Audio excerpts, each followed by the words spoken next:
ចាជំរាបសួរពុកម៉ែបងប្អូនថ្ងៃនេះខ្ញុំមកបកស្រាយអំពីខមមិនតាក់ទងនឹងបច្ជ្រយព្រោះថាមួយរយៈនេះខ្ញុំធ្វើវីដេអូតាក់ទងនឹងបច្ជ្រយលើបាតដៃក៏មានខមមិនច្រើនដែរសួរហើយក៏ចាក៏ឆាតមកតាម Telegram ហ្នឹងក៏ច្រើនណាចាឥឡូវខ្ញុំឲ្យពិនិត្យមើលបច្ជ្រយដែលចាអ្នកដែលមកមើលទូទាជាមួយនឹងខ្ញុំចាខ្ញុំឲ្យរបៀបឧបកិច្ចបច្ជ្រយចេញណាចាហើយមួយរយៈក្រោយចាគាត់ផ្ញើបាតដៃមកឲ្យខ្ញុំមើលចាវាឡើងពណ៌ផ្កាឈូកបែបនេះណាកាលណាដែលបច្ជ្រយពណ៌ប្រផេះខ្មៅបែបនេះចាបែរមកចេញជាពណ៌ផ្កាឈូកបែបនេះគឺល្អខ្លាំងករណីកម្រហើយណាហើយខ្ញុំយកដៃមកទន្ទឹមគ្នាបែបនេះដើម្បីឲ្យបងប្អូនស្រួលមើលចាកុំឲ្យថាខ្ញុំចេះតែយកបាតដៃមកដាក់ណាចាបាតដៃមនុស្សយើងរាប់លានអ្នកមិនដូចគ្នាទេណាចាឲ្យពិនិត្យមើលនេះចាខ្សែជីវិតខ្សែគូក្បាលខ្សែបេះដូងរបស់គាត់ចាមានខ្សែវាសនាភ្ជាប់គ្នាទាំង3កាត់ចេញជាអក្សរ M ចាខាងនេះក៏ដូចគ្នាណាចាពិនិត្យមើលណាចាខ្សែជំនួយទាំងឡាយតូចៗនៅលើហ្នឹងគឺចានៅដដែលទាំងអស់ចាមិនខុសគ្នាទេបាតដៃឲ្យតែចេះពិនិត្យមើលណាកុំឲ្យថាចេះយកទៅដាក់ណាចានេះគឺបាតដៃរបស់គាត់ពិតៗណាខ្ញុំធ្លាប់ទូទាច្រើនគ្នាមែនតើអ្នកដែលមានបច្ជ្រយបាតដៃខ្ញុំឲ្យរបៀបឧបកិច្ចចេញចាគឺមានភាគរយតិចមែនតើក្នុង100%យើងថាចា10%ទេអ្នកដែលថាចាបច្ជ្រយហ្នឹងអាចប្រែមកជាពណ៌ផ្កាឈូកឬក៏ពណ៌ក្រហមស្រស់នឹងឯងណាចាតម្រងនេះគឺកំពុងតែចេញពណ៌ផ្កាឈូកហើយចាពណ៌ផ្កាឈូកហ្នឹងគឺវិវត្តទៅចេញពណ៌ក្រហមស្រស់អានោះនាំលៀបនាំមង្គលចាបើសិនជាកណ្ដាលបាតដៃហ្នឹងចាបច្ជ្រយពណ៌ខ្មៅវានាំអបមង្គលរឿងលុយកាក់ណាចាប៉ុន្តែដល់ពេលទៅជាពណ៌ផ្កាឈូកឬពណ៌ក្រហមបែបនេះគឺល្អខ្លាំងមែនតើចាគឺតាក់ទងនឹងរឿងលុយកាក់សេដ្ឋកិច្ចហ្នឹងគឺឡើងទ្វេណាបើនេះថាធ្លាប់ពិបាកគឺល្អដាក់ការងារធ្វើអីក៏រលូនណាចាហើយខ្ញុំចាបាញ់សញ្ញាព្រួយនៅចន្លោះបាតដៃនេះចង់បញ្យល់ប្រាប់បងប្អូនថ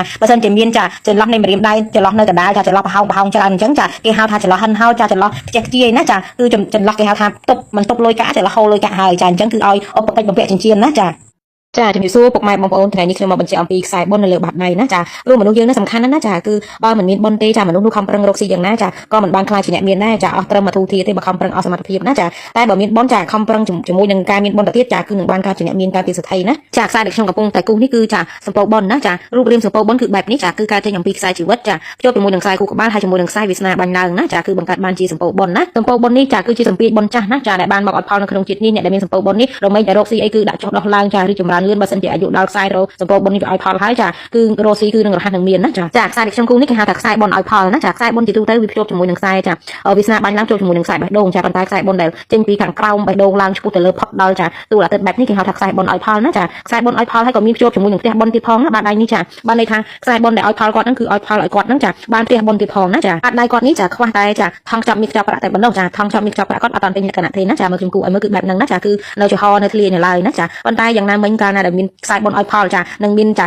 គេហៅថាសម្ពោធបុណ្យបែបនេះចាទោះបីជាមិនមានថងចាប់មានខ្ចប់ប្រាក់ក៏មិនខ្វះលុយកាក់ក្នុងការចាយដែរណានៅវ័យចាស់ណាព្រោះយើងមើលថាខ្សែគូក្បាលគាត់ជាមនុស្សដែលមានភាពវៃឆ្លាតណាចាមានភាពវៃឆ្លាតហើយខ្សែគូក្បាលខិតទៅលើចិត្តចាទួលរបស់មានន័យថាមនុស្សដែលចង់បានប្រកែរកស៊ីណា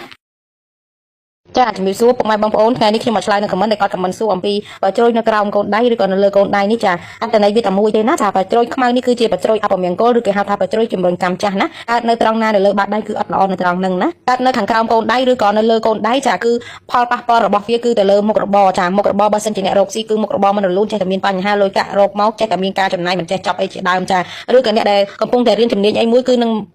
ងមិនបានជោគជ័យទេណាចាគឺនឹងមិនបានជោគជ័យគឺចេះតែមានបញ្ហាណាចាគឺតាក់ទងទៅរឿងទាំងអស់នឹងឯងណាចាខ្សែដែលខ្ញុំគូររង្វង់នេះគេហៅថាខ្សែចរចាណាខ្សែចរចានេះក៏បច្ជ្រយនឹងគឺវាប៉ះពាល់ទៅដល់ខ្សែនឹងដូចគ្នាបានន័យថាចរចាការងារធំដុំអីគឺនឹងមិនបានសម្រេចចាប៉ុន្តែបើអត់បច្ជ្រយវិញណាអ្នកដែលមានខ្សែចរចានេះចរចាអ្វីគឺតែងតែបានសម្រេចការងារតូចធំអីចានិយាយស្ដីទៅកាន់អ្នកតូចអ្នកធំអីគេចូលចិត្តអាណិតស្រឡាញ់ចាគេស្ដាប់ការនិយាយរបស់គាត់ណាចាមួយទៀតចាក៏មានអ្នកសួរខ្ញុំដែរចាសួរនៅតាមខមមិនគាត់ថា